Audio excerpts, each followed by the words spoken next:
So today I'm gonna discuss about glucose, its types, its structure determinations, and lot to know.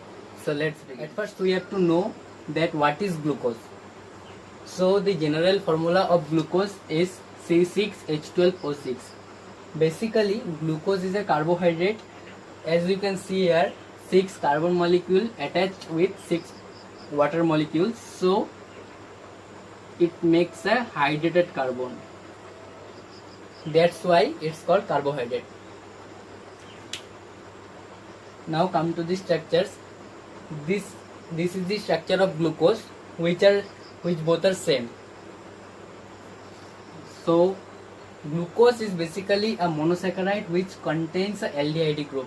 As you can see here, this is the aldehyde group present in glucose. So come to the next point, the types of glucose. So basically there is two types of glucose.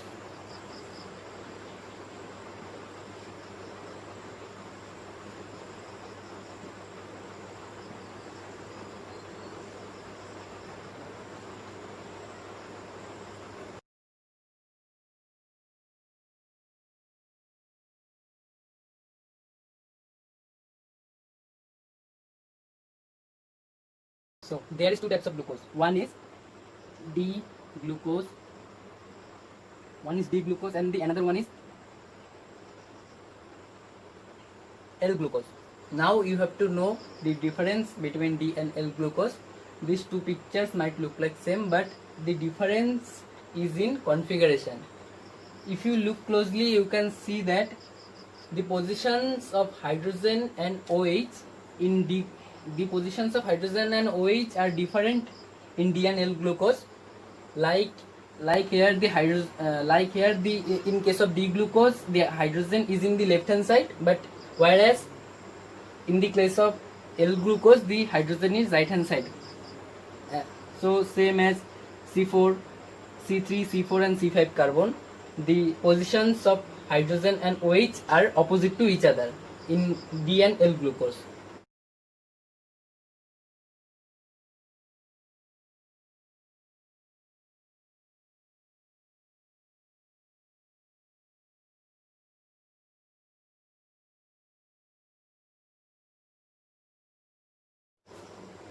So now we are going to talk about closed hemiacetal cyclic form of glucose. We already know that this is the structure of D-glucose.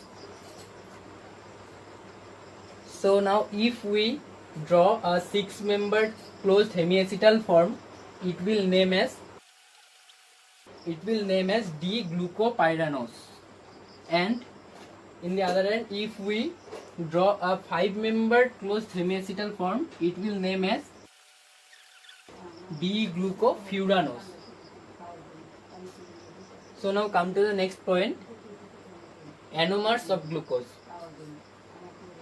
So basically there is two types of anomers.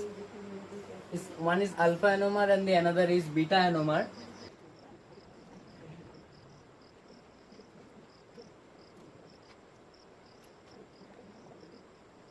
So how do you recognize that which one is alpha anomer and which one is beta anomer of D-glucose?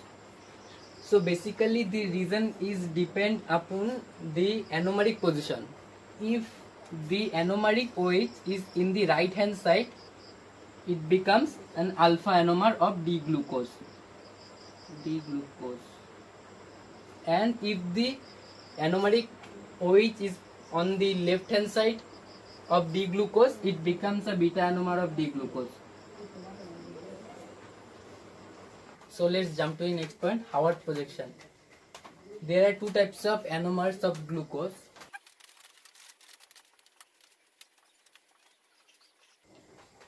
Alpha D glucopyranose and beta D glucopyranose. So let's draw the Howard formation of alpha D glucopyranose and beta D glucopyranose.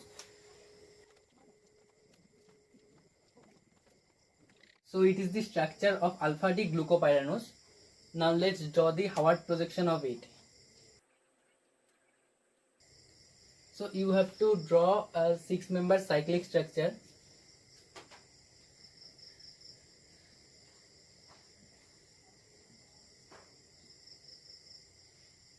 Now you can remember, if the OH group is in the right hand side, it always in the lower plane. So the hydrogen is in the up.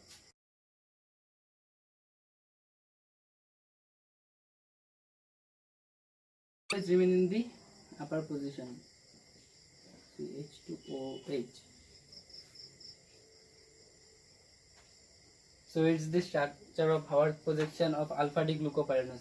Let's draw the structure of beta D glucopyranose.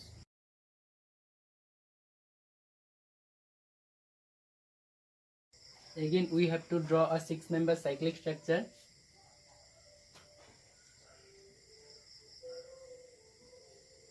And as we already know that the right hand side OH always remain in the lower. So here is the OH in the left hand side, so it remains in the upper position and H in the lower side. So it is the structure of beta D glucopyranose, Howard formation.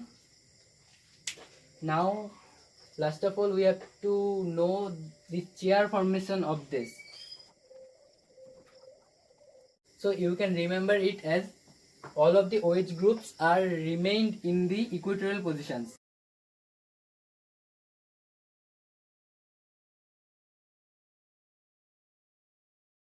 OH always in the upper position. OH. So that's it. Thank you everyone for watching.